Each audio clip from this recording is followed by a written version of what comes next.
Whole sports all plays. Yeah. Whole sports all plays. Whole sports all plays. 365, we making up plays. You talking the game, get you through the days. We're high in the court, the dime in the lane. Variety topics, living the same. All presentation, sports information. Hitting the airways, taking the nation. Sport all plays, like working your faces. Grace at the field, so tie the laces. Whole sports all plays. Whoa, cut that a little bit too fast. That is my bad. Welcome back to He's on Fire podcast. Thank you everybody for joining and tuning in. Sorry we couldn't join you this past week as I was held out, unfortunately, but we are back. We're better than ever. Happy to be here. It is the holiday season and a lot is going on in the world of Phoenix sports. We got the Cardinals completely collapsing while the Suns are doing nothing but getting better and better and better with each passing day. So we've got a great show coming up for you. I really want to get down to the details and talk about why the Suns are doing so good and why the Cardinals aren't. Is it their head coaches? That's what I think, but we're going to get into it here. He's on Fire podcast. Welcome back, y'all. Urkabici sets, looks up, and it is caught! Down strong! Blitz coming, Matthews. Extending the play, crosses the field, Larry Fitzgerald. Larry Fitzgerald is insane to the 4-yard line. Crowder looking, throws it alley-oop. Oh! He puts it down! He puts it down! They're getting a little wobbly. The downfield shot, Ayton! The foot race! They won't get it! Center field! The Donovan Baines!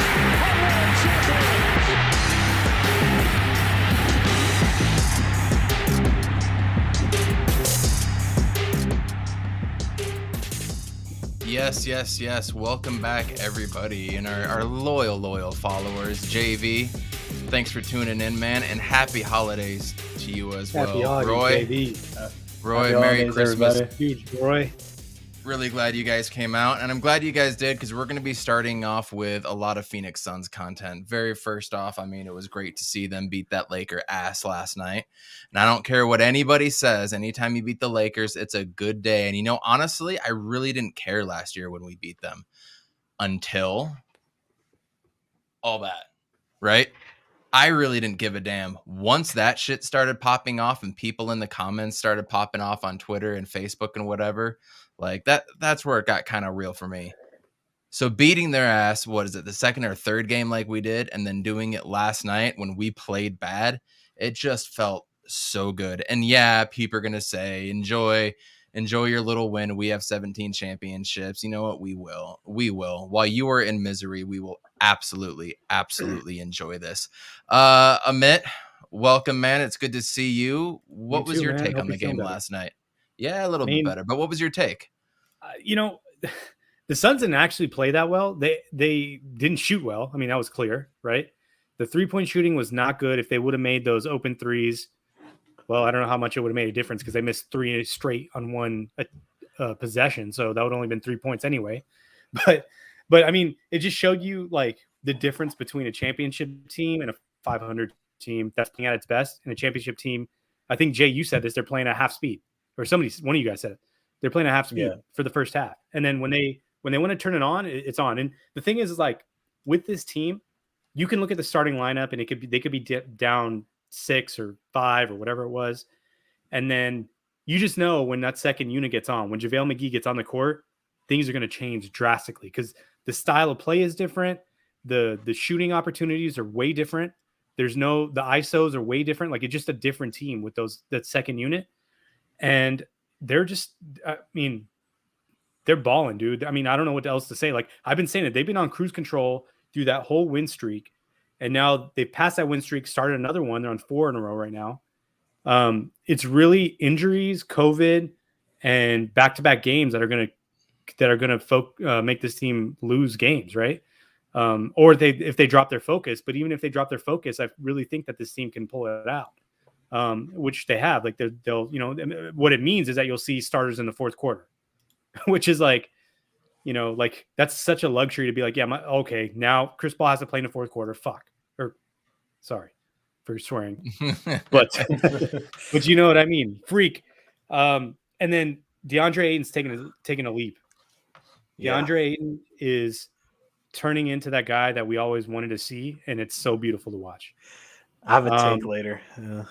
But you know, as far as the Suns go, I can't wait for Christmas Day when I hope Clay comes back. I want to see their full strength against our full strength. I don't know how many guys are in COVID for them. I think Jordan Poole still might be in COVID. And Wiggins. Is he still out? Okay, so if they're not there, I just hope we win. You know, I think I'd love to see us win on Christmas Day. Do you guys remember that? Do you guys remember? It was like 2009, I want to say, where we lost to a buzzer beater on Christmas Day against the Spurs. It's like some scrub that doesn't even. He only played like 2 years in the league. I'll have to pull it up. I think it was 2009 or 2010. It was one of those. Yeah. Yeah. But it's been 10, 11, 12 years since we played on Christmas Day. I remember we used to almost always do it. And I'll randomly turn on a game when I was 7 or 8 years old, and we were playing on Christmas Day, you know? Right. Jay, I hate your header right now because I just haven't seen it yet. But what was your take last night watching? And I saw you tweeting quite a bit too. Yeah, like I was pumped. You know, it's like anytime we're going against the Lakers or Spurs, you know, it's must tune in TV for just being a Suns fan and stuff. And like I saw Lakers fans really like on Twitter, like during the game, like, man, like we can like hold the Suns into like a 10-point like game and shit. Dude, we were playing at half speed. Like Booker just came back last game. I mean, he looked really good against Charlotte. We'll get into that in a second. Like we're playing on half speed, and when we turned it on, we got it by 20. And like Payne had a good game, and once Lakers decided to go small ball, JaVale McGee was just getting fed like every possession. And like Chris Paul had a field day, Booker had a field day. Mikal Bridges is Russell Westbrook's daddy. It's a whole thing, you know. And it's just crazy that we're in this point, like in like Suns history, to where we can enjoy beating the Spurs, beating the Clippers for the most part, beating the Lakers, and taking out our competition right now. And I want to get into the empty stat thing with you later, Evan, with the whole LeBron thing. But yeah, it's just crazy. Yeah, the Lakers are going through COVID things. Yeah, they're injury prone right now. Yeah, they're old, but that's really like their fault and stuff. And COVID protocol, just about every team is going through that right now. Like we didn't have Ayton for a stretch of games, we didn't have Payne for a stretch of games, and we didn't have Booker for 7.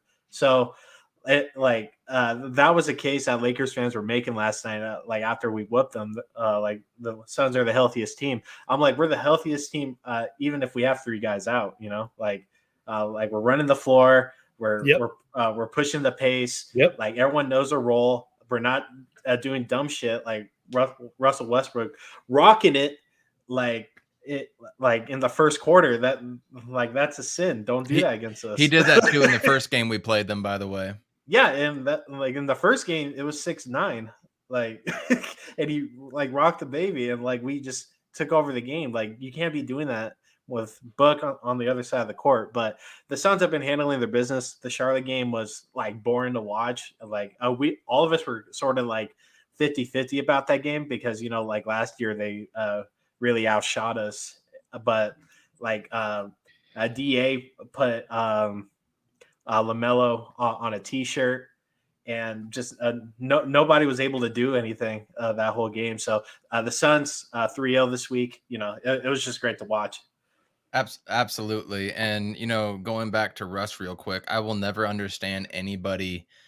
Like, if you posterize someone or you drop somebody and hit a step back in their face, like, that's cool. But doing some move that we've seen dozens of times in every single NBA game and being up 10 in the first quarter, bro, just don't do that. And don't do that to us, man. Like, haven't we proven to you, like, you start pulling that crap, we're going to come back at you 10 times harder. And to speak to your guys' point, we have been playing at half speed.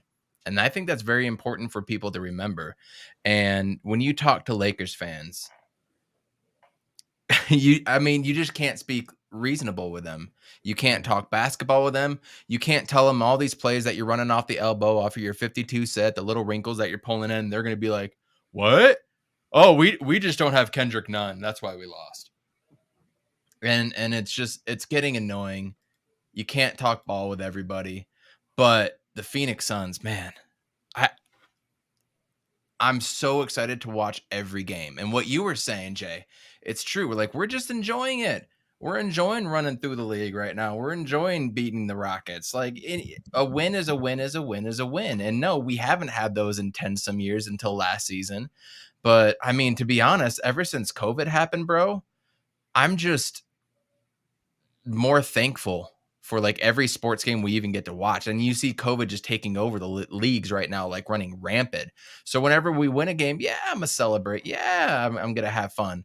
I'm not going out there talking shit to every team. It's only you, Lakers. It's only you, because we hate everything about you. JV has a good point. I don't blame Russ. I'd be doing unnecessary celebrations if I played in the NBA. That's a fair point. That's fair, get that. But you can't be doing it in the first quarter. That's a fair point. But I mean, Russ said it after the game. There's nothing we can do but keep our head down and keep working. Bro, you weren't keeping your head down. You weren't keeping your head down at all. You were out there showboating and doing a bunch of BS. But anyways, that's whatever. I am worried about tomorrow's game. I'll say this about that. I just want to say something about that part. Because, yeah, you can showboating in basketball, any sport, it comes back to bite you. It always does. And so him showboating, what happened? Bridges blocked him twice or 3 times. Ayton got him a few times. It's McGee just got him. You can't and this is the reason why I never talk shit when I hoop, is because I know it can always come back to get you. Someone can break your ankles, someone can do some shit. So you just make the shot and you just do like Larry Fitzgerald and move on to the next play. The most disrespectful celebration you can do while playing hoops is not saying anything at all and just outplaying them at the end of the day. And look him right in the eye. Just look him right in the eye. Just outplay him, and Jay Crowder did. Like Jay Crowder did. He didn't start celebrating until he knew it was over. That's fine. Yeah. And shout out Alonzo and shout out P Dog 006. Thank you guys for coming, and we wish you guys a happy holidays as well too. Welcome. Tomorrow night against the Thunder. I don't know if you guys saw David Kevin. I keep forgetting his name because he's changed his Twitter and stuff so many times. But did you guys see what came out today? He's really in on Khem Birch from the Thunder, so we get to see him tomorrow. I've kind of thought, Williams. Yeah. Thank you. When I see a few of their games, when I just happen to tune in and is on, I've always kind of noticed him, but I'm going to watch him a little bit carefully more tomorrow. Mm-hmm. I am worried about tomorrow, though, being a trap game a little bit. I mean, SGA can go off and ball against anybody. I mean, they almost completely blew out the Nuggets tonight and the MVP. So I'm a little bit worried about it. Are you guys worried about tomorrow night at all, or am I smoking one right now? Anytime SGA is you have to be concerned. That guy is a baller, dude. And he's so weird and so he's kind of like Kyle Anderson, but actually really good, where he's just awkward and the way he shoots the ball. That's true. Yes, that's true. From half court, right? He's just this weird, awkward guy, but he doesn't move slow. He's not a sloth. He's quick. He's athletic. I really love him, dude. I love his game, dude. Oh my God. I love that guy. He's one of those guys I wish we could get in the future, for Chris Paul or something. I don't know how that would work, but yeah, any team, if you get in a close. Oh, we're going to put you just on mute for a minute, homie. You're cutting out just a little bit. Games this season, or at least. Oh yeah. He We're just gonna remove him just for a quick minute because I can't even mute him right now. Everything is frozen on his end. Are you worried about tomorrow night's game at all, JJ? I'd rather just take it easy tomorrow, honestly, because we got Christmas Day, so no need to win against OKC. We have a nice cushion right now. If we lose tomorrow, does Golden State play tomorrow? I don't know. I mean, I would imagine they have to play. They're not coming off of a back-to-back. I know that for a fact. Yeah. Let me go to tomorrow's games. They play. Yeah, they play home to the Grizzlies tomorrow, and John Morant's back. Okay, so I mean, shit. Let's take tomorrow easy, and then let's just ball out on Saturday. Like we have cushion now, Like we don't need to just gas OKC. I mean, if we want and close out the game by the top of the third, I mean, we can do that as well. But it's not a big deal. I'd rather win Christmas than win tomorrow. SGA is a baller though. Shout out him. Yeah. I mean, at the end of the day, when you look at the standings, it doesn't show who you played and who you beat how many times. It shows either something in the win column or something in the loss column, right? Yeah. I think every game is important, and I don't want to downplay them, but you're right. It's more important for the perception of our team than it actually is in like the win-loss column, right? It's that Christmas Day game. And I told you at the beginning of the season, don't talk to me until Christmas Day. It's Christmas. Here we go. This is when the season really starts. Number one in power rankings. Team needs to start kicking ass all the way around, and COVID ravaging through the league. I saw that Daniel House was released. Man, go get him. People are like, no, he doesn't fit in our team. No, dude, we need bodies for COVID. Like, you never know. We just need bodies for COVID. So go sign Daniel House. Go see if Jamal Crawford is down to ball for like another half season with Chris Paul. Do whatever you can. Like, we can sign all these dudes to hardship players, right? And we can do whatever we need to do to get these guys. But Hutchinson, Ish Wainwright, if we can get them off, like, I'm fine with that. Get them off the team, bring in dudes that are legitimately going to help us, and let's just move on. But that's just my own personal take. So go sign Daniel House and go get these dudes. I would have loved to get Joe Johnson, but he got signed to the Celtics. So I mean, we don't NBA have Christmas is way better than NFL Thanksgiving. Facts. Oh, for sure. Going to an NBA game is better than an NFL game as well, too. By the way, yeah, honestly, the Lions play every Thanksgiving, dude. Come on, they started the tradition though, which is fair. But I really don't want to watch the Bears, the Lions, like every Thanksgiving. Give me some comp. Always the worst franchise.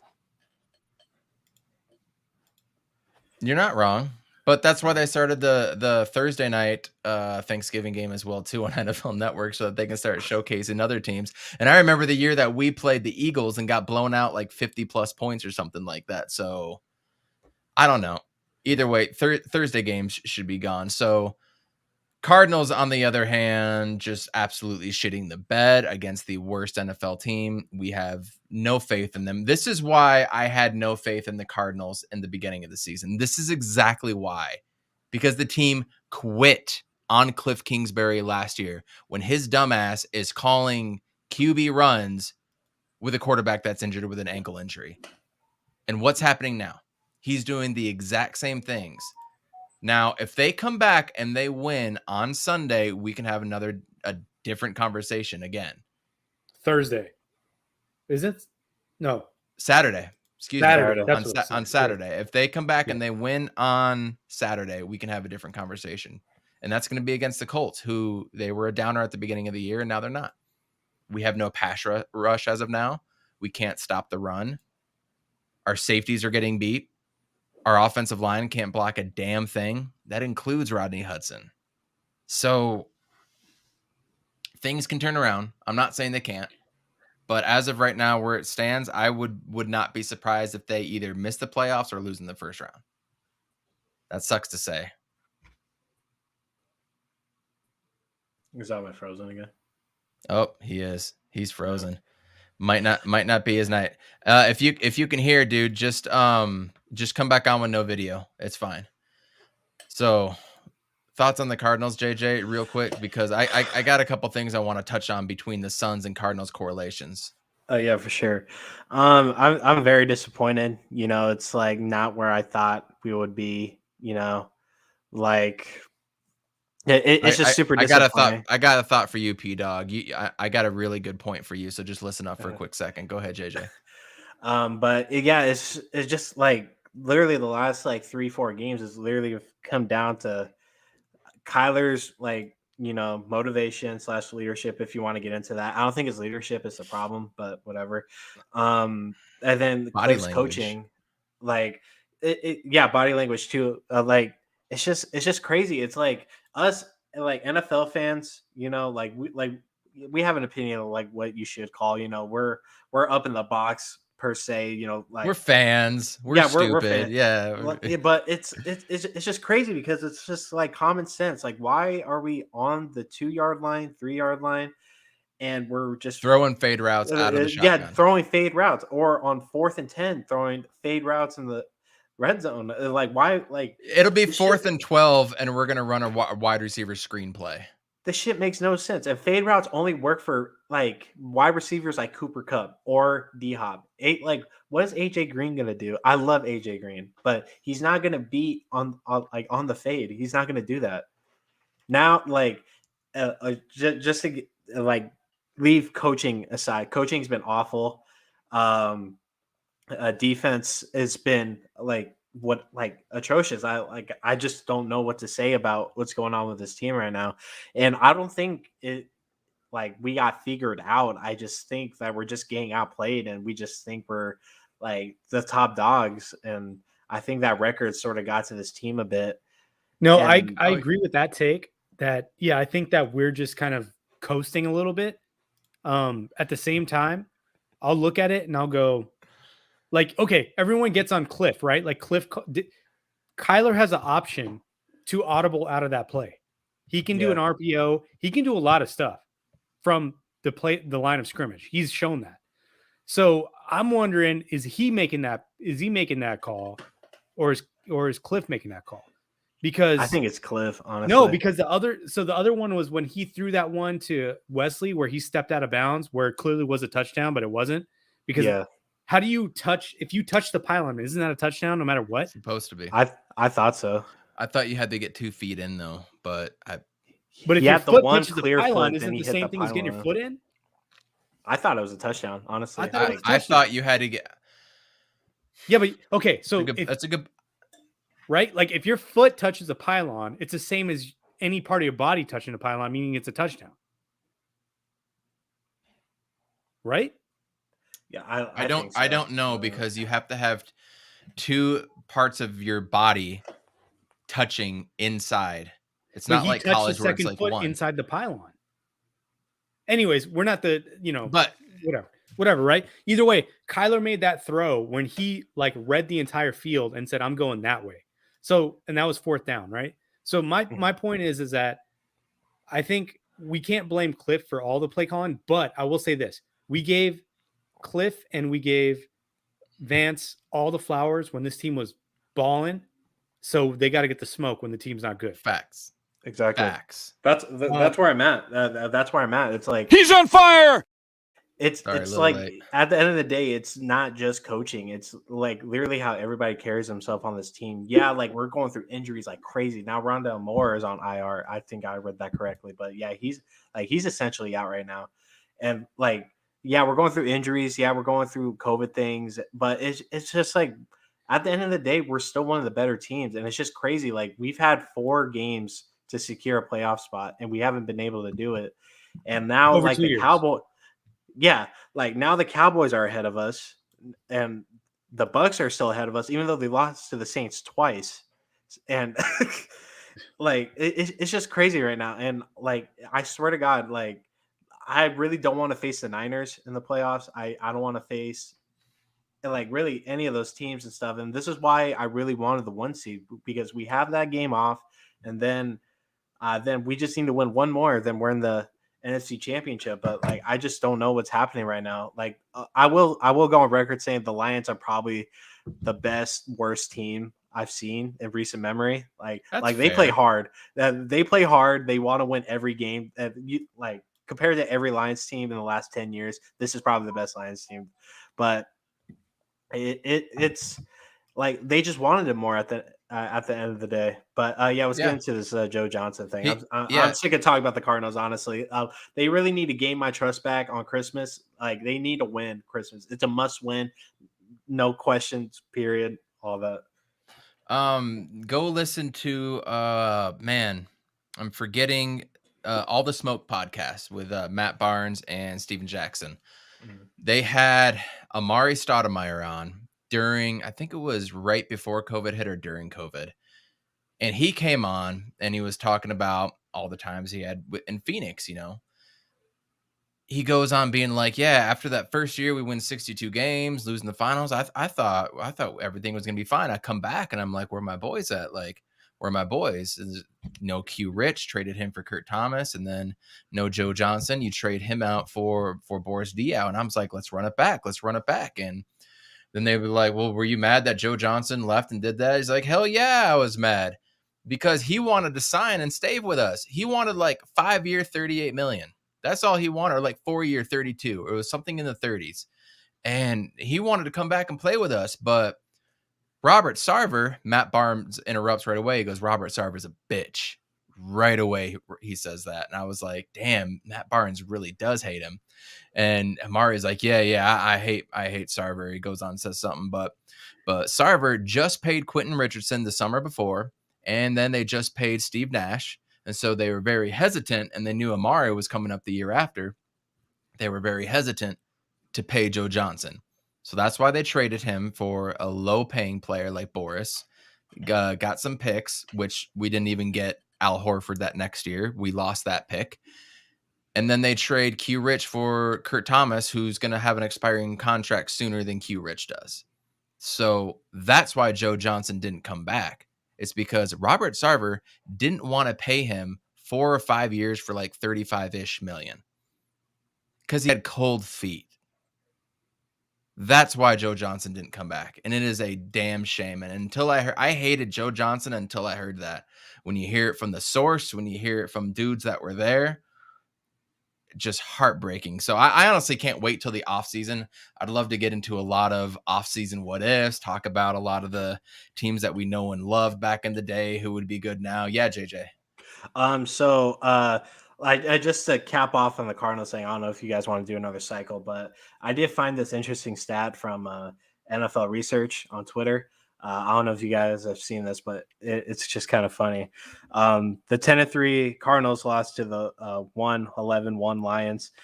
This is the third time since 1970 that a team with the NFL's worst record beat a team with the best record or tied records within 8 games apart from each other.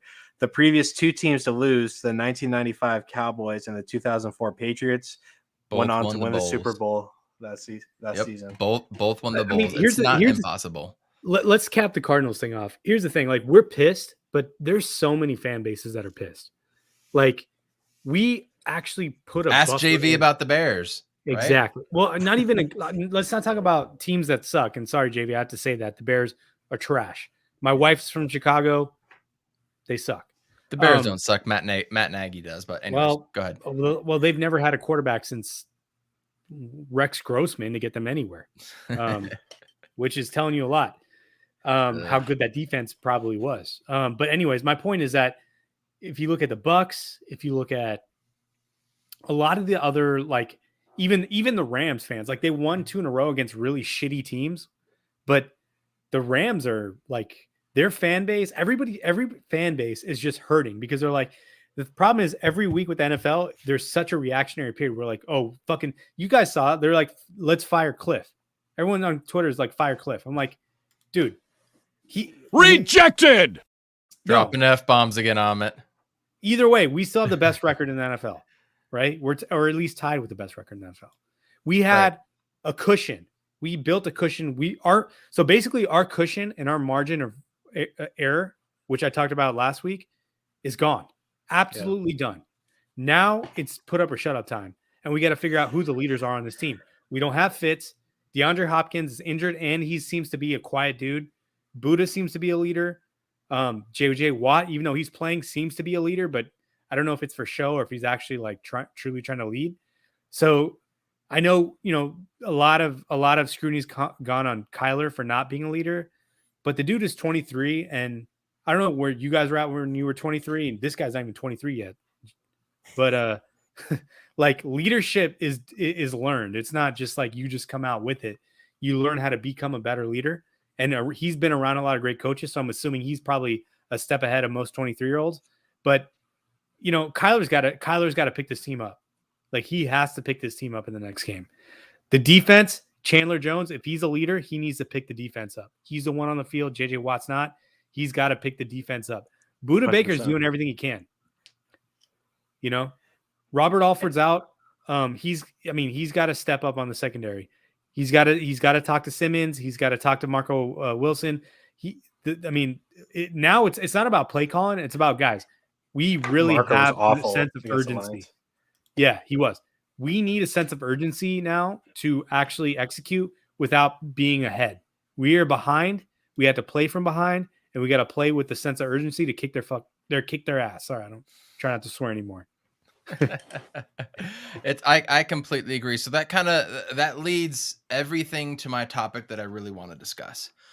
The Suns and the Cardinals each had number 1 picks in the same year and got new coaches, right? What is the biggest difference between what Monty Williams is doing and what Cliff Kingsbury is doing? My opinion is Monty is, everybody says that Cliff Kingsbury is not a leader of men. He's not doing this and that. I was saying the same thing last year. I've backtracked a little bit. You don't need to be a motivator or a leader as a head coach in pro sports. I do not believe you need to do that. Your job is to tell players when to go in, when to go out, who is starting, run the plays, and go forth. If you need to get motivated as a professional athlete, you need to find another profession. So outside of that, granted, Cliff doesn't run the defense. Let's keep that in mind first. Cliff has no control of the defense. That is 100% Vance Joseph, right? But overall, he's the head coach and he makes the bigger decisions. He makes, he throws the red flag and decides when to kick when we're down 14. Well, he calls all the offensive plays too. He calls the offensive plays, right? But he doesn't call any part of the defense, right? Yeah. So what is the biggest difference between Cliff and what Monty is doing? To me, Monty is just going out there and he's being real with everybody. And he's telling people what to do and how to do it and how to do it the correct way. And then he brings in veteran guys like a Chris Paul, like Boss Man, to mimic what he is saying and to get everybody to believe what they are doing. I don't know if Cliff Kingsbury has sold the team on believing. They did at the beginning of the season. It seemed like it didn't matter who was in, who was out, who had COVID, who, on the road, home. It seemed like it didn't matter. But now, from what we saw at the collapse last year and what we're seeing now, everybody just looks lost on the Cardinals. And the Suns know exactly what to do. I mean, there was a point in the game last night, Chris Paul was on LeBron, and Boss Man was right next to him. The pass is going over right towards him, and Chris and Jay are like, let's switch. So you're on LeBron and I'm not, and I'll run off. They did it like that. Like they knew exactly what to do before it happened. And that comes with a team believing in them and good coaching.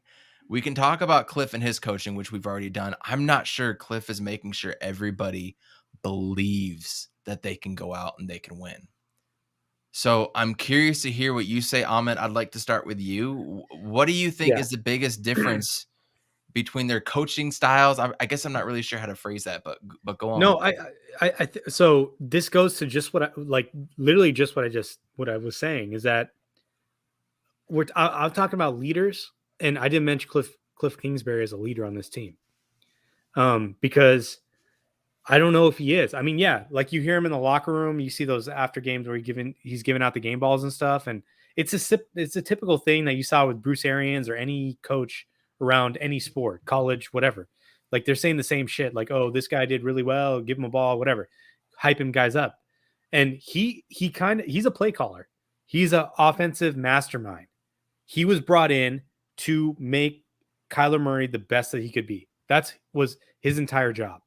They put guys around him, Vance Joseph and other guys, to make everybody else better. He doesn't touch that. He just basically works with Kyler, right?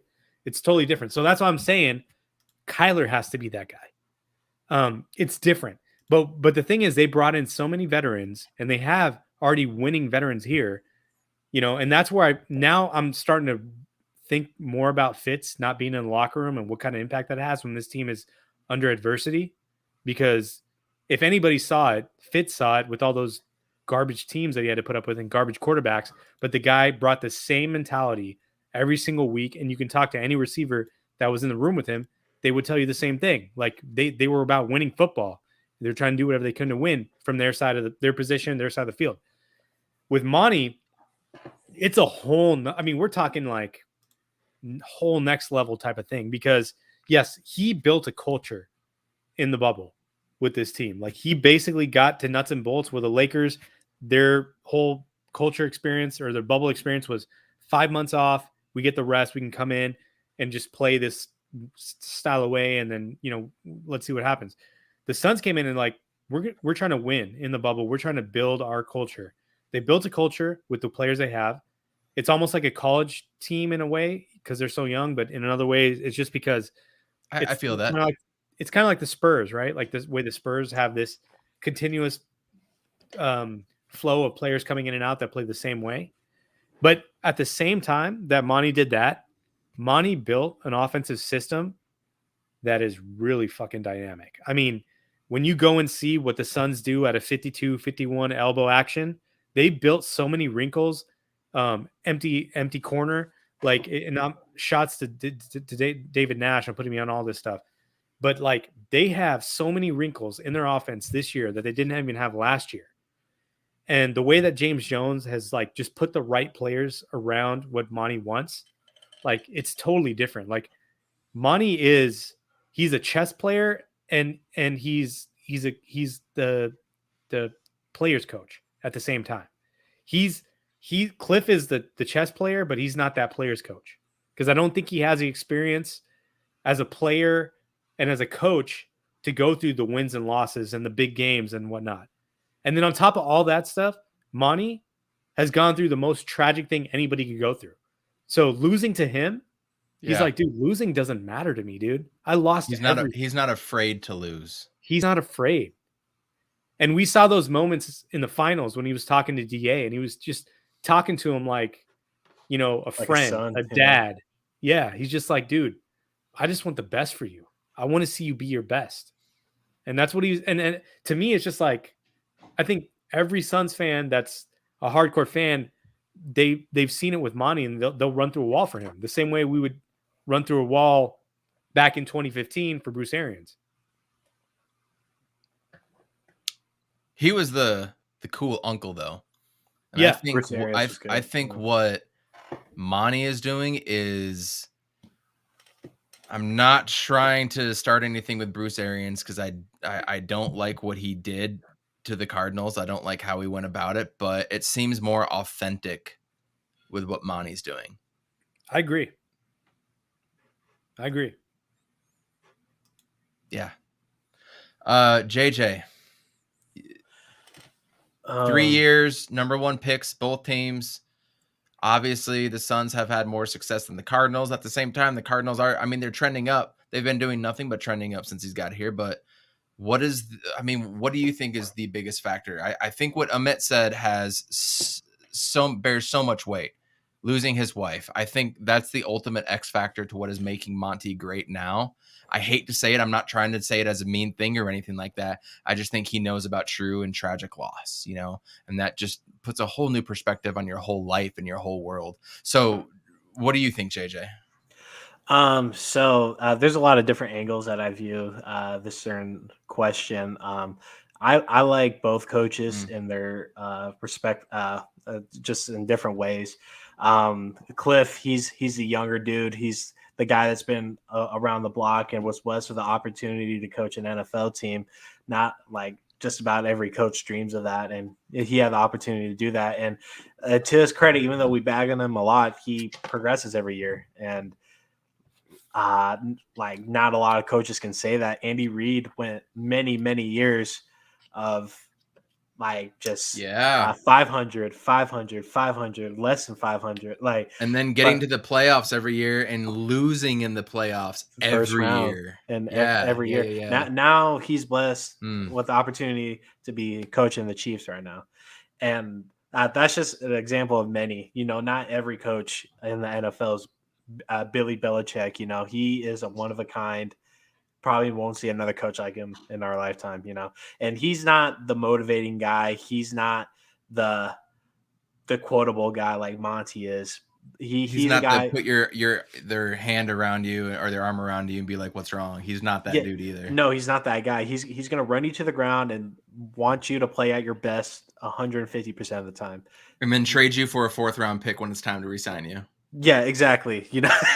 That's just the culture there in New England, and a lot of people bag on them too. But that's just their system. And God, look at their wins. You It really works. What are we to say, right? Yeah. So, it's just one of the Cardinals aspects and stuff. Like, we're progressing every year. Cliff is progressing every year. It's just, for me, it just comes down to his play calling at the end of the day, or not even his play calling, more his decision making. Like, my favorite NFL videos that I see on ESPN or SportsCenter is the mic'd up when they mic up the QBs and stuff. And the one recently that they posted, it was when Carson Wentz or Nick Foles went up to their head coach during the Super Bowl. It was like Philly, and the coach looked at him and he was like, "Yeah, let's fucking do it." And they ran the Philly special, and that essentially won the Super Bowl. Rejected. I just want that trust between Cliff and Kyler, kind of like that, on the same page. Or like earlier this season when I forget what game it was, but Harbaugh and Lamar Jackson, they had a convo, and they're like, let's fucking what's one? Sorry, I didn't mean to cuss, but rejected. Dang, y'all. Can't do it. You can't swear. I know, it's hard, man. But it's just like the chemistry is building. We have a lot of new guys in, and we're still trying to figure out our roles. Even if we don't win the Super Bowl this year, I just hope we finish with a good record, a good track record. I hope we can bring back key pieces like Connor, possibly Edmonds, and a bunch of other guys. But when you talk about Monty and everything he's done, he's a walking, quotable, likable guy. His credibility is what does him justice. Even when he was playing under Pop and other people, they have nothing but good things to say about Monty. Monty's been through everything and back, and he's gone through tragedy, and he's gone through ups in his life as well. And my favorite quote from Monty is, "Everything that you want is on the other side of hard." And ever since I heard that, I kind of apply that to my everyday thing, just progressing in life. I'm a young dad, and I'm just trying to work with whatever I got going on right now. And Monty's just a guy that can relate to everybody and anybody, no matter your background, no matter where you come from. He comes down to your level, understands you, teaches you, fathers you, passes his knowledge down to you, and he wants to see you flourish in the best way possible. And God, we saw that in the bubble, and we saw that with the season after. We saw him when we played right before we played the Hornets. He was talking about how much Kelly Oubre meant to this team and what he did to help change the culture. I mean, he's still talking about that, about players that we traded and moved on from. Yeah, exactly. And a lot of Monty's success comes from James Jones as well. James Jones is one of the most likable guys in the NBA when he was playing, and he has championship experience, and just being with LeBron and being with those great organizations, seeing Pat Riley and the lackluster stuff in Cleveland and stuff. But the Suns had we're given the right pieces at the right time. The Cardinals, we've come up short a lot of times, and we've been really bad a lot of the times as well. So I think both teams are on a similar progression right now, and I just hope we can be holding up the trophies at the end of the day. But Monty and Cliff are both great coaches at the end of the day. I just think they're great in different ways and more opposite than each other. What's up, Iverson? But I think we've all hit the nail on the head on why we think that there's a big difference. And Amit has a great point with coming up with the 0.5 offense, but Cliff Kingsbury is supposed to be the guru of 10-man personnel, right? That's four wide receivers and either a running back or tight end or whatever. So there's a lot of similarities, but it definitely comes down to what Monty has been through. And don't forget, Monty was he was a player under Popovich, and then he was a coach under Popovich's too. We learned Cliff from one of the Kingsbury. greats, man. Cliff Kingsbury was the third backup for the Patriots with Bill Belichick. So these guys have learned from the greats, but Monty's out there grinding, doing his thing, being an NBA coach and failing, right?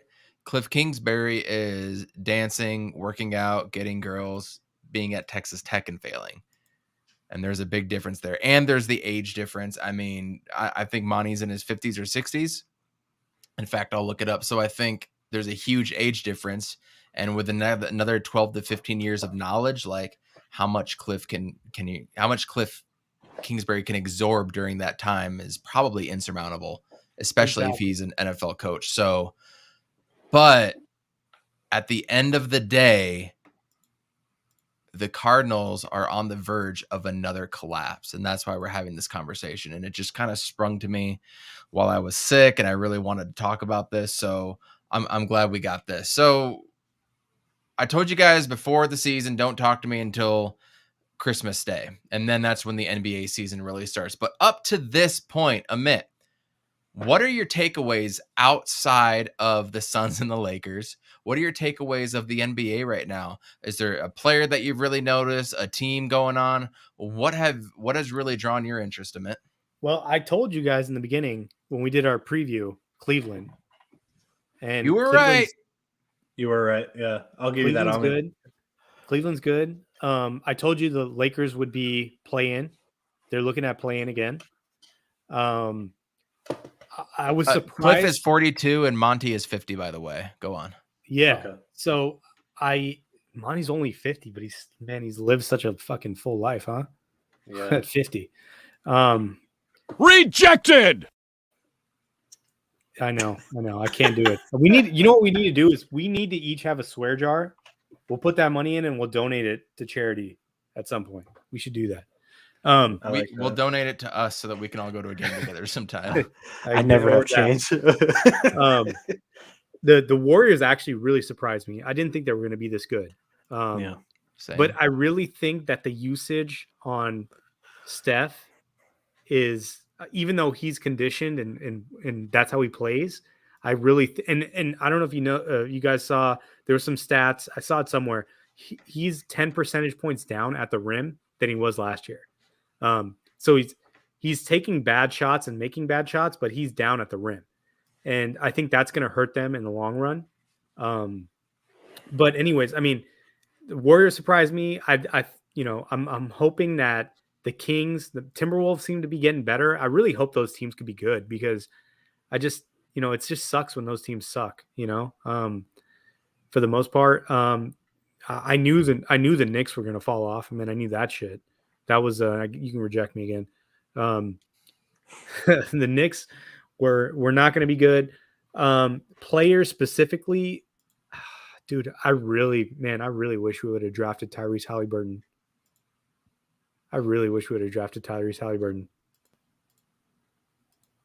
Here it is. All right. It's the Eastern Conference right now. I mean, a lot of you guys were picking the Heat, and I remember Romp was like, I'm really high on the Pistons. I'm really high on them.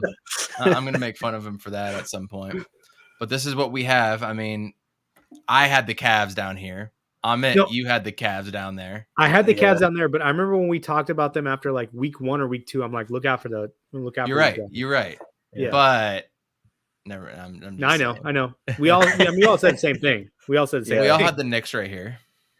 I mean, you can't blame us because it's like, look at the Cavs record last year and like how bad they were. So like they're really good this year. No one expected that.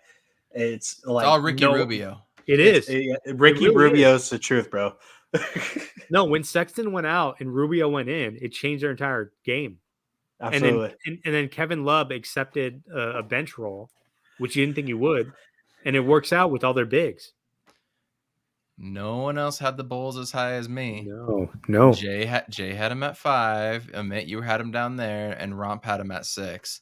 I had the Heat about a little lower when they are. Celtics, Knicks, I've Hornets, Pacers, Wizards. All this is just kind of the 9, 10, 11 is kind of a bunch of muck right now too. So you really can't say much about that. It's not over yet, so it could still very well play out. But I mean, we all thought it'd be Nets, Bucks, Sixers. Amit thought the Hawks would be there. I did too. I thought they were actually going to be a little bit better, and I thought maybe I should put them up higher. I'm surprised. That's my team right now. The one team that I'm most disappointed in is probably the Hawks. I don't know about you guys. Let's start with the Eastern Conference. Is there a team that you're more disappointed about than the Hawks? Hawks for sure, because I thought now Hawks. I'm realizing that they have too many players. They didn't consolidate their talent into like more of like all-star level players. They just have a bunch of guys, and they are redundant in their playmaking and their shooting and whatnot. So that's their issue, is that they have too many guys that do too many of the same things. Sure. Yeah, I 100% agree with that. Yeah, Hawks got to be the biggest disappointment because the Knicks, are the Knicks at the end of the day, and Bucks are holding their own. The Heat are playing pretty decent. Tyler Hero is actually having a really good season. He's averaging 20 Chicago's 20 balling points out. a game off the bench. Yeah, that's really rare nowadays. I'm surprised the Sixers are so low, but they've been hit with COVID and injuries and stuff like that. So I'm not. And they haven't traded freaking Ben Simmons. You trade him for a CJ McCollum or anybody else, just somebody, and then all of a sudden you're gonna have a team that can roll because Embiid is still a beast. But I mean, they won't do it. They're 3 games off from the 3 seed, right? They're 4 games off from the second. I mean, they're 5.5 out of first place, so it's not like this is a runaway right now. But from 6 to 10, what is that, 11? It's just a bunch of garbage right there. It's 3 games separating all of these teams. Dude, the fact that the Hawks are 14 and 16 is like mind-boggling. Yeah, it's mind-boggling, dude. They should be where Cleveland is, honestly. And they brought back Nate McMillan too because he was doing so good for them. That's what's surprising to me. I mean, and if I got to go on the other side of the coin, Cleveland, obviously, 19 and 13, never saw that coming in a million years. Never saw that coming. I think did, so. Part of that is they have they just broke their. I think they had a 7-game win streak before that. So you can take that with what it is. I don't know who they played on that 7-game streak, but you could, if you take that out, I mean, who knows? Cleveland could be. The thing is, even if you look at the West, it's the same thing. It's muddled. I mean, there's basically a handful of contenders, and Milwaukee has been sleepwalking through their championship defending season because of injuries and COVID and all sorts of stuff. And they're tired, and they know what to do when they need to. Yeah. So we know that they're going to finish in the top 2 for sure. I'm sure they're going to pass the Bulls. The Bulls still have a bunch of COVID stuff going on, and we don't know if that's going to last. I mean, I like the chemistry that team. It surprised me, but I'm still surprised with Vucevic that they can still win. Vlog's at a good point. They played a lot of teams hit by COVID. I mean, I don't know if we can use that excuse anymore because just about every team's going through it now. Every team's going through it. So it's not just one team. 2, they've got to be better about going out and doing things. I mean, as I said, the Suns had an actual team meeting of what they need to do to keep each other safe, to get through and power through this. Teams need to do that. That means no going out anymore. That means no doing stuff with friends or, whatever it may be. These teams have to go out and execute COVID like they execute a game plan. That's just what they have to do, man. So if all these dudes are winding up getting COVID out of nowhere, I'd say more than likely it's not. You're being unsafe. You're not masking. I don't know about vaccination status. That's obviously that's going to be an NBA thing. Well, they'll know about it, but you've got to come out and have a game plan to fight and combat against it. And the Suns have been able to do that. The Hornets have been able to do that. There's a handful of teams that have been able to do that. So we can't use COVID as an excuse because we're going on season 3 of this being in the league. So this ain't nothing new to anybody, right? They were in the bubble last season, now this season. Like, this isn't anything new to anybody. So if you're losing because of COVID, that's your own fault at this point, in my personal opinion. Things just happen. I get it. Our last podcast, we talked about what we think the NBA should do to combat COVID. Yet there's still 20 people on the damn court passing balls to these players. It's just astounding to me. Let's go to the Eastern or the Western Conference. And while you pull that up, I mean, it's really at this point, if you're not vaccinated and you're not following protocols, like, that's a competitive advantage. Kyrie Irving. Sorry. Exactly. Right. He won. The guy literally goes in it the first day he comes back to the team. Like, come on, man. Like, of course. And then, I mean, Cole Beasley. I mean, it's just, I have a friend of mine who lives in my neighborhood who he's in the hospital right now, and prayers to him. But, like, dude, just get the shot, man. I mean, come on. I mean, it's a little pinch. It hurts. You'll be fine. I'm good with my super tracker, super soldier serum. I'm fine with it, but, you know, whatever. Captain America out here, dude. Seriously. Over in the West, biggest disappointment to me, just looking at this. Nuggets. Easily the Nuggets. I had them at 4. Amit, you had them at 3. Jay had 2. For petty reasons. Romp, like, and we thought, I mean, Romp even picked them to go to the Western Conference Finals, man. So, I mean, it's injury. They have a lot of injuries. And I'm not talking about Jamal Murray and them being like that whole injury, like everyone brings up every time. But Jamal Murray was healthy. We picked these knowing that Jamal Murray wasn't going to be healthy until March or some shit, right? Yeah. So MPJ, everybody kind of picked that like when he was drafted, right? But then he looked like he was getting through it. So that just happened. I mean, injuries happen, but still, man, for all the hype that Jokic gets, I'm still shocked that they're right there. The next team, and I agree with JV right here, is the Blazers. Yeah. They're next on my biggest disappointment right there. I mean, granted, Amit had him at 8, Jay had him at 7, and then Romp, I had him all the way at number 2. Dude, blow it up. And yet Tori from Blazers Uprise, who was on the podcast or typing in, was all mad to the point where he had to delete me because I didn't pick his favorite team. And yet here we are doing worse than what we all imagined. On the flip side, I think we would all be surprised with what the Warriors are doing, right? I mean, so there's no shame in that. Otherwise, I mean, Suns, Jazz, Nuggets, Jazz, Suns, and then Jazz were at 6, which I still want to laugh at you, Romp, for putting the Jazz down. No, the Jazz just have a perfect way of winning the regular season games. They've got that down to a T. They're just not a very good team when it comes down to it. Going down to the bottom, everyone's kind of the same there. I'm a little disappointed in the T-Wolves. Honestly, I really thought Ant was going to have a bigger year, but when you actually look at the standings, they're right at 9. Yeah. They're right at 9. That's a win. That's a dub for them, though. To be even in the playoff is a dub for those guys. Yeah, what am I talking about? Like they sucked for so long. The fact that they're Spurs, playing Kings, Thunder. I mean, you know, the team that's really surprising is a Thunder, because we thought that they were just going to lose out, and they won tonight, right? Yeah. They beat Denver, but we all picked the bottom 5 perfectly in different order. Yet Romp had the Pelicans up here. I put the Pelicans. Romp's list be funny, man. We got to bring him on and roast him coming up at the beginning of the year. We'll go over this again.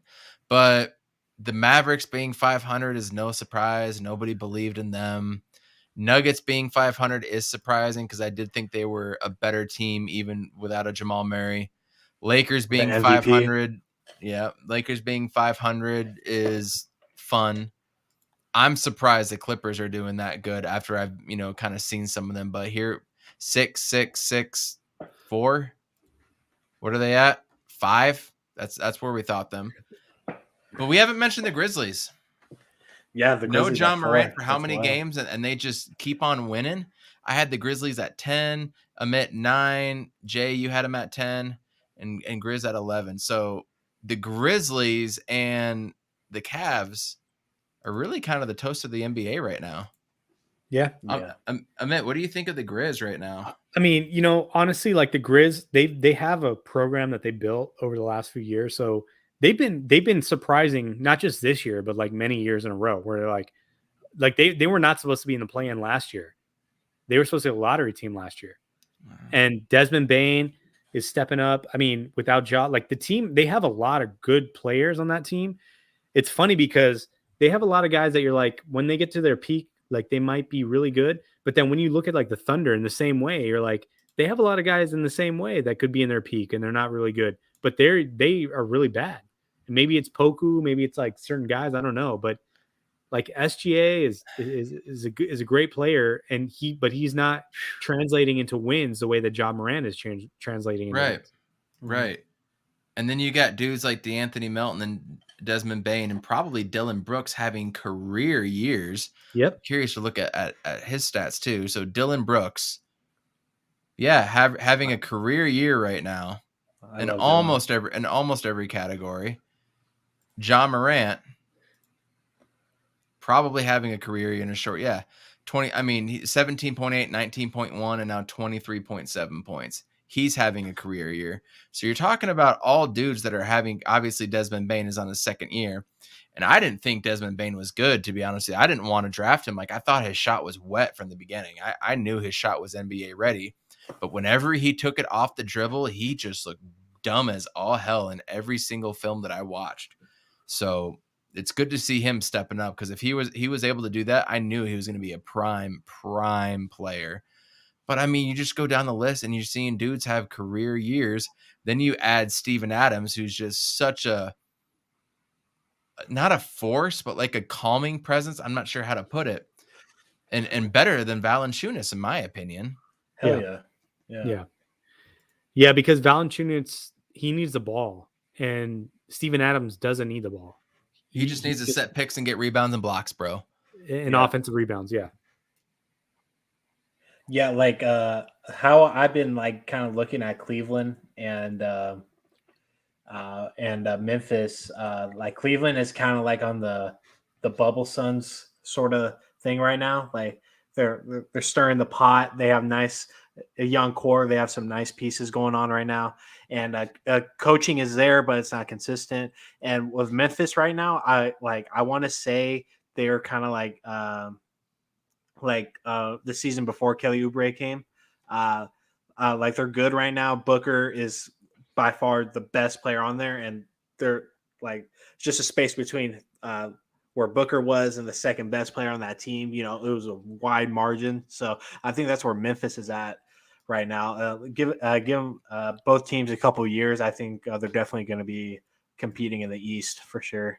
You know, in my opinion, I think it's the other way. I think Memphis is that team. I think Memphis has been building a culture for a little while. And now they're starting to get some production out of these players that they didn't think were going to be what they were, or maybe they thought they were going to be those guys. But I think Memphis is on a better track. They made the play-in game last year. In a 7-game series, I will take Memphis. I will say that. They were 8th seed. They took game 1 from the Jazz and then lost the next 4. I mean, that's a good experience. If nothing else, that's great experience. And I think Ja was hurt, if I'm not mistaken. Vlogs has a good point. Are the Grizzlies the Hawks of last year? Time will tell, but it's looking like yes. I like that, Iverson. I like that. But they would have to get to the conference finals and beat the Knicks. Well, that's they can beat the Knicks. The Grizzlies can beat the Knicks. That's funny. Interesting stuff. So, anything else you guys wanna hit on before we get out of here? Yeah, I do. I wanted to possibly start the conversation, pre all-star talk, I think the Suns have a good chance of having 3 guys in this year. I said 4 potentially, but I don't think we're going to get 4 now because Mikhail's going down. Well, Yeah. he's starting to shoot more. Maybe he'll get there. But DA the last 2 weeks has been playing great, especially with Booker being out, and Chris Paul. He's got to be in. It's kind of like that veteran sort of thing.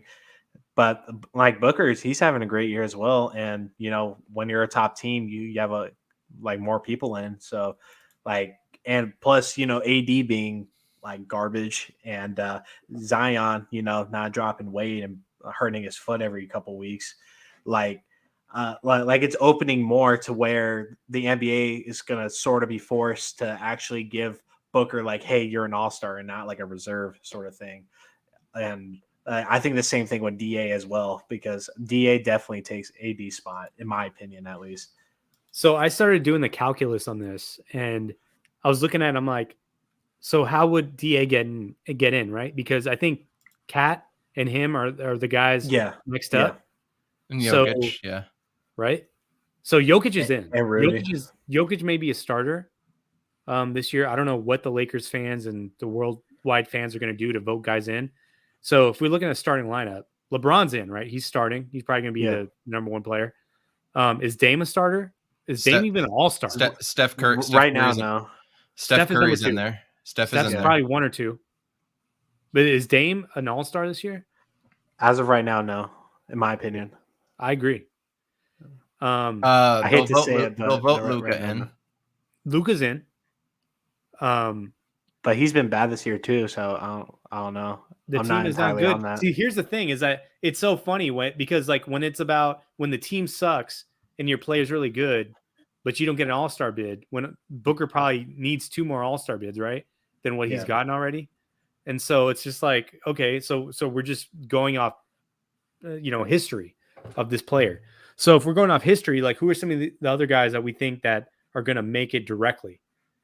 I mean, Dame is a good question. Like, is he going to make it? I don't think he should, but he might. In terms of guards, remember the starting 5 is just based on votes. So Zion can still freaking make it. But I think the mass consensus would be there's no way he can't. And Davis could still make it too, and Westbrook could still make it too. That's why I hate the fan thing. I hate how 50-50 it is between the NBA credentials and then the fans, because literally 80% of it seems like 80% of the NBA fans are Lakers fans or just bandwagon fans. So most likely Russ, AD, and LeBron will all be in it, and probably Melo too. Okay, so let me run this down for you real quick. I got them kind of pulled up here. So 12 guys, right? Yeah. 12 guys. Is it only 12 or 15? It's not 15, right? I think it might be 15. They might do 15 this year because of COVID. Yeah, right. And that's freaking true. So no, that is MLB. We need to go to NBA. It's 12-man roster. Okay. 12-man roster. So in the West, for Denver, you've got Jokic, right? Yep. For Minnesota, you've got Kat. Oklahoma City's maybe. These are guys that would be up there. So Okay. I'm just going to put all these guys up there. Okay. Oklahoma City's got nobody. Portland, you got Dame. Utah, you've got Donovan Mitchell and Gobert, right? San Antonio, not going to have anybody. New Orleans, you might have Zion get voted in because people are stupid. Memphis, you have Ja, potentially. Houston, nobody. Dallas is going to get Luka, right? That's 8 right there. Golden State's going to have Steph. Clippers, potentially Paul George would be one. Lock. He's Lakers, you would have Russ, LeBron, and AD. Kings got no one, and the Suns have 3. That's 16 right there. So I would say Russ and AD are out. Russ and AD should be out. They haven't played enough games, and then Russ is not playing. Paul George has been injured as all hell. He should be out. I would say, who would you pick between Donovan and Rudy? I pick both. I think they're both all-stars. I think Donovan more than Rudy. Yeah, he is, but Rudy is dude, I mean, it's clear as day. P-Dog said it here. It is clear as day now. like clear as day. Oh, of course. Yeah, it is. It is like, And if, neither of if those anybody guys are says getting different, voted on. they're not so watching the Suns. Yeah, those dudes aren't even getting voted on. And don't remember last year when LeBron and KD did the draft of All-Stars, Gobert and Donovan were last, yo. Yeah. So they're getting replaced by Booker and Ayton. I that's my opinion. I mean, Cat should be in, Jokic should be in, and then Ayton. Yeah. Yeah. So I 16 still think potential dudes. I still think Gobert is going to be an all-star just because of his defense. I mean, he has numbers. Like he puts up the numbers. Like, Does I can't he? deny that. Like, it's not even those numbers. wise. If you look at the advanced stats, like him and Ayton are really close in terms of like field goal percentage at the rim. I think like Gobert has been leading the league for the last 5 years. Ayton, this is his first time like being in the top 5, which is already makes his case right there, right? Because the offensive potential is already, we've seen that. Like we see what he does on offense, but the defense too. I mean, Ayton deserves to be an all-star. It depends on how they classify Luka, as a big or as like a wing player or as like a That's guard. what's annoying about these players, man. Because like George, like Paul George, they bounce him between shooting guard and small forward. They've done that like a lot of years. So like, this is just all speculation at the end of the day. I mean, I like how it's. I mean, I don't know if I like it entirely, but like West versus East, like they're not necessarily doing that anymore. They're just like backyard picking, But yeah, I don't know.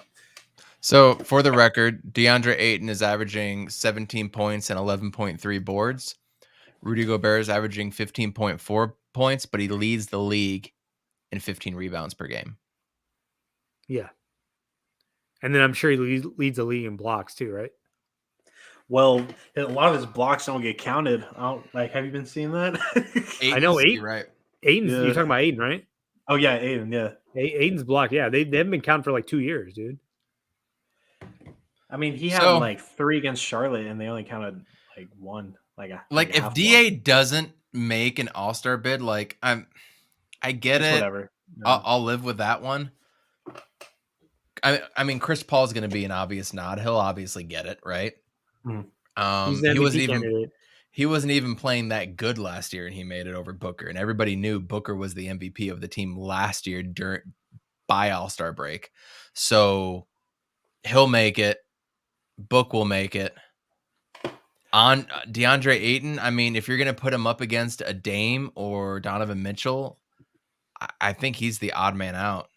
Now, if he does make it, he's an automatic max player too. So if he doesn't make it, that gives Bob Sarver more bargaining power or a bargaining chip.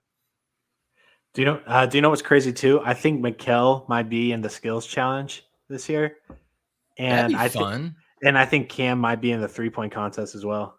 He should be. He's shooting 42% right now. Yeah. So that would be insane. That's a great All-Star weekend. So yeah. Or they'll have Booker, and their Booker is right up there with him right now. Yeah, that is true. I think Cam can win it, honestly. I'm going to try to look up player stats of 3-pointers. Player stats, 3-pointers. 3-pointers made is Steph Curry right now. 3-point percentage. Yeah. Cody Martin's shooting a stupid 50.7%. Keldon Johnson, number 2. Joe Harris, 3. PJ Tucker, 4, but he only shoots from the corner. Grant Williams, Jonas Valanciunas, Luke Kennard, 7. Eric Gordon, Mike Conley, 9, and Batum to round it out. And Devin Booker all the way down at 17. At least he's shooting over 40%. I mean, these numbers are going to change. Cam Johnson at 24. These numbers are going to change. Right behind Cam Johnson, Tyrese Halliburton and Desmond Baines. Yep. Man, that's crazy. I mean, Lonzo Ball's right behind Devin Booker. Andrew Wiggins is above Devin Booker by 0.2%. Are you kidding me? That's not going to last. Go on a mission, man. Crazy. So, wow. A lot is going on.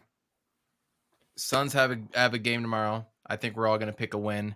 And then we got 2 big Christmas Day games. I would love to be here on Christmas night. If we get home early and the games are done and everything, we might jump on. We'll probably come on Sunday at some point, which is going to happen. Hopefully we can come Christmas Day. We'll see how everything's going. But what are your guys' predictions for this week? We've got 3 games until we come on. It'll be Suns and Thunder, Suns and Warriors, Cards and Colts. I think we're going 2-1 overall, and I don't know which game we're gonna lose. I think the Cardinals are gonna lose to the Colts, though. I get that sinking, disgusting Matt Nagy taste in my mouth. Amit, how are we gonna do this week, yo? I'm gonna say 3-0. Sorry, I had to step away for a second. I'm gonna say 3-0. I'll take I it. really believe the NFL is so wonky that you see bad teams lose to good teams. You see teams that are reeling and teams that are streaking and they lose to them. I'm going to pick the Cardinals because we're in the we're wounded animal backed into a corner and we gotta do something. So Hey. and at home and on Christmas Day. And here's the thing. Colts just had a big win over the Patriots, right? Yeah. They just had a big win at home. They're thinking all high and mighty about themselves. And now they got to play a game on Christmas Day on the road. I'm sure for the psyche that can be a little bit difficult. Meanwhile, the Cardinals lose 2 in a row to the Rams and to the worst team in football. So there's no reason why they're not even thinking about Christmas right now, right? They shouldn't be. They shouldn't even be thinking about Christmas. Like Christmas. No, Vance Joseph was basically in an interview. He's like, I'm thinking run first, run second, and run third. He is worried about that run defense. And you know what? The reason that Bill Belichick couldn't put a smack on them is because you know how many passes Wentz threw in that game? I don't. 12. He couldn't put him in a position to make mistakes. So I'm seeing the Cardinals doing a lot different. 5 of 12 for 57 yards. Yes. I mean, I would talk. Why didn't I know that? Detroit, man. Yeah. I mean, you can't, there's no way to explain that game. Like the Detroit game, like we're going back to it, but there's no way to explain how Jared Goff is carving us up. We're getting run on at the same time. Oh, and then, P-Dog. I mean, I don't know, man. Either way, I don't know why you said that, P-Dog. I don't know why you said that. No, he has it in the chat here. Reject him. Brother-in-law's a Colts fan. Raiders deserve to make the postseason after shitting the bed against a shitty team. I mean, nobody deserves after shitting the bed, dude. No, shitting the bed means you don't get to go. Every team has this year. That's the thing. Every team has. I mean, didn't the Giants beat the Cowboys or something ridiculous? And the Jets beat somebody really good. The Jets beat the Titans. Like, I mean, Buffalo's lost to the Jags and another team that they lost a lot of bad games. But that's my point. It's like we're upset from our fan base because like where we were, right? But it's like all these teams have these losses that they're trying to figure out. And the beautiful thing is we still got Kyler, man. We still got Kyler. I know. You're right. JJ, what's your prediction? 3-0. Screw it. The Cardinals game, if we lose, Cliff is on the hot seat. Man. No. For me. How? No. Whoa. We've improved every single year since he's been here. How can you say that? I'm not saying fire him. Let me finish. I'm just saying hot seat. Yeah, that leads to firing. Hey, I'll just say this. If Eric Bieniemy, if we can sign him right now as our coach, would you guys do it? I mean, he's more credible. Right? I've wanted him for a few years. I'm not even going to lie. I mean, there's a guy out there that fits this system, that fits this quarterback, that builds a culture from a guy who's already built cultures at other places. I mean, that's the only guy. That's the only guy for me. But at the same time, there's something to keeping Cliff around for the next 10 years if he can keep improving or keep this level of coaching as well too. Correct. There really is something to that. I don't know what that something is, but it's something. That's what I wanted to lead into. Like when I say hot seat, like for him at least, yeah, he is progressing every year, but like his credibility and like my trust for him goes way down if he loses Christmas. Yeah, I feel you. And depending how we lose Christmas, if we do end up losing, like I feel you. We need one win to secure a playoff spot, and we've had that for the last 4 weeks, and we haven't been able for 4 to do games. it. We For 2 4 this week and games. 2 in 2 last year. The last 2 weeks last year. But Yeah. no, I feel you. Time will tell. Yeah. Time will tell. Until then, I'm gonna do our words of wisdom just for me, and I'm gonna speak for everybody here at the He's on Fire podcast. We just really wish all of you guys have a really, really Merry Christmas and a happy holidays, and do whatever you can just to spend time with your family, away from your phones, away from sports, and just be present. That's all I ask from everybody, is just be present during the holiday season right now and try to get away from work. If you guys are still working right now, you need to find a new job. Get the hell away from work. Take time off for your own mental capacity. Spend time with your family and friends, and that's all that really matters.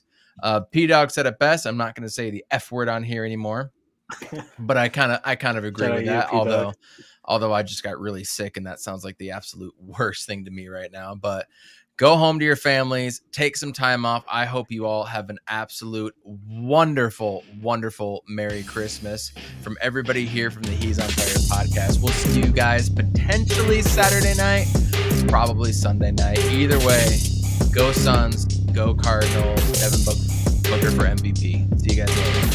Happy holidays. Urkavici sets, looks up, and it is caught! Down strong!